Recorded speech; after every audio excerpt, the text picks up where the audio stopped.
They don't make you feel special. Kapag ganyan yung ex mo, huwag mo nang pababalikin. Remember, nakikipagbalikan siya sa'yo. Gusto kanyang mapanalunan uli. So dapat pinaparamdam niya sa'yo kung gaano ka ka-special sa buhay niya. Maitim ba skin? Underarm at singit mo? K-Skin ang bahala sa'yo. Premium ang ingredients, paraben-free and sulfate-free, and FDA-approved, kaya safe for everyone. With K-Skin, ibalik ang alindog mo. Huwag nang magpahuli. Hi guys! Welcome back to our channel. Kamusta po kayong lahat? Sana ay nasa mabuti po kayo. At sa mga hindi pa po nakakakilala sa akin, my name is Cheryl Ting. At kung bago lang po kayo sa channel nito, pwede po bang makahingi ng isang favor to please consider to subscribe dito po sa ating channel. And also, huwag niyo na rin po sanang kalimutan i-like and i-follow ang ating Facebook page official and also ang ating TikTok account. Maraming salamat po. And for today's video is another concerned video po. Ang sabi niya is, Hello Miss Che, nakikipagbalikan ng ex ko sa akin, pero parang hindi ko feel ang sincerity niya. Ano po kaya ang signs na hindi siya totoo sa akin? Please help po.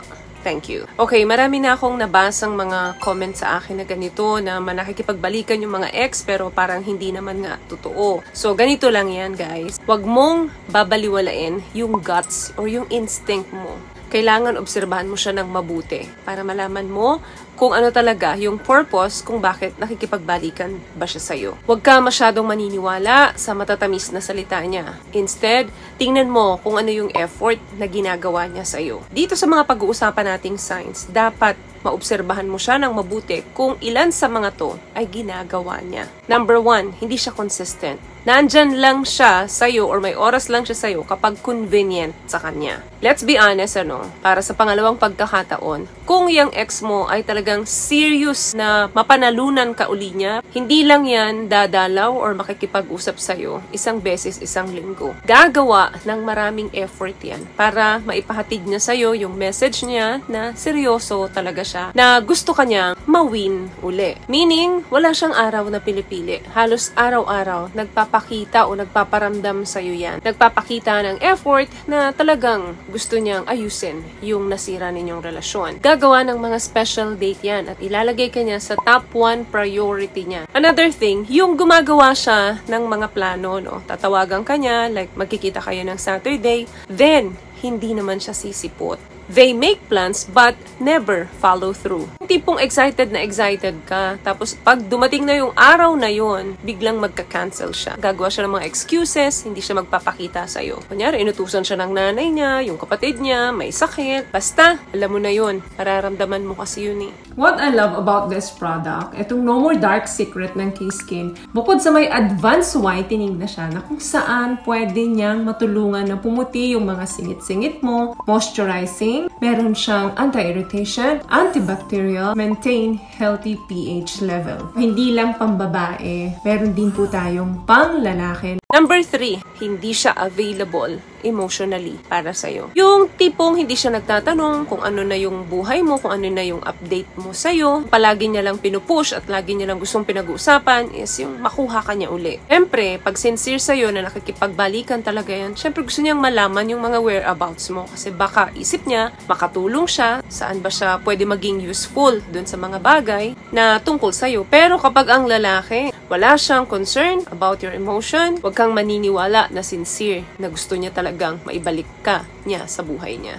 Kung tipong nagkikwento ka sa kanya pero parang wala siyang pakialam, hindi mo tuloy alam kung nakikinig ba siya or naiintindihan niya yung problemang ikinikwento mo sa kanya. Third thing, hindi na siya nagsiselos sa'yo. Yung tipong kahit nagkikwento ka ng may mga taong nag-flirt sa'yo, parang wala siyang pakialam. Kasi tayong mga babae, aminin natin yan, minsan may mga oras na gusto natin, pinagsiselos natin yung mga partner natin kasi kinikilig tayo pagka nagsiselos sila, diba? Pero kapag yung ex mong yan, tipong sinusubukan mo na kunyari pinagsiselos mo siya tapos wala na siyang reaction, huwag ka maniniwala na sincere siya na makipagbalikan siya sa'yo. Ang jealousy, hindi naman yan masama kung sakto lang. Nagiging masama lang ang jealousy kapag ka sumusobra. Kasi ang pagsiselos ay pagpapakita yan na nagkikare tayo doon sa someone natin. Another thing, yung tipong nakikipagbalikan siya, inayos niya yung relasyon nyo pero mapapansin mo sa kanya na ikaw ang sinisisi niya kung bakit nagkahiwalay kayo noon. Or they constantly put you down. Inilalaglag ka niya madalas doon sa mga situation na pinagdaanan ninyo noon. Instead of i-improve niya yung sarili sarili niya para sa'yo or para mas ma-appreciate mo pa siya lalo, hindi niya yun ginagawa. Lagay ka niya doon sa terrible situation. Pag ganyan, hindi yan genuine na tinatanggap niya yung buong pagkatao mo. Hindi siya seryoso kung ano yung feelings mo. Meaning, toxic pa rin siya at gusto pa rin niyang kontrolin yung buhay mo. As one, they don't make you feel special. Remember, nakikipagbalikan siya sa'yo. Gusto kanyang mapanalunan uli. So, dapat ginagawa niya ang lahat. Pinaparamdam niya sa'yo kung gaano ka-special sa buhay niya. Kapag ganyan yung ex mo, huwag mo nang pababalikin sa buhay mo. Kung dito nga sa moment na to hindi niya maparamdam sa'yo yung pangangailangan mo na kailangan at maintindihan mo na nagbago na siya, how much more pa kapag naging kayo uli, mas magiging toxic yung relationship nyo. Kaya nga karamihan ngayon, di ba, mga magkarelasyon, nagkakahiwalay, then nagkakabalikan, hiwalay, balikan, hindi na natapos hanggang sa ubus na sila, dun pa lang sila maghihiwalay. Kasi hindi nila tinitingnan yung mga signs o yung mga red flag na hindi na dapat pabalikin pa yung ex kapag ganito na yung ipinapakita nila sa inyo. Ang healthy relationship, dapat everyday ang pagpapakita na genuine yung iyong pagtatangi doon sa minamahal mo. Gusto mo siyang makasama uli. Kapag walang effort, walang reassurance, walang gestures para patibukin ang puso mo, nako, hindi talaga sincere yan na nakikipagbalikan sa'yo. Kaya, wag mo nang tatanggapin. Trust your instinct. Kung meron kang pagdududa na hindi siya sincere sa'yo, well, paniwalaan mo yun. Hindi mo naman yan mararamdaman Kung yung mga napag-usapan natin dito, hindi niya ginagawa sa'yo. Laging mapagmasid, wag laging puso ang pinapairal. Dapat may isip na nagdidikta kung ano yung makakabuti para sa'yo. So yun lamang guys ang video natin for today. I hope nakapagbigay po ako ng mga tips. At kung nagustuhan niyo po ang mga napag-usapan natin dito, please give it a thumbs up, comment down below, and also share this video na rin po sa mga kaibigan na sa tingin niyo matutulungan ng video natin. Once again, palagi po kayong mag-iingat at palagi po kayong manalangin. Thank you guys for watching and see you in our next one. Always love yourself and be a blessing. Bye!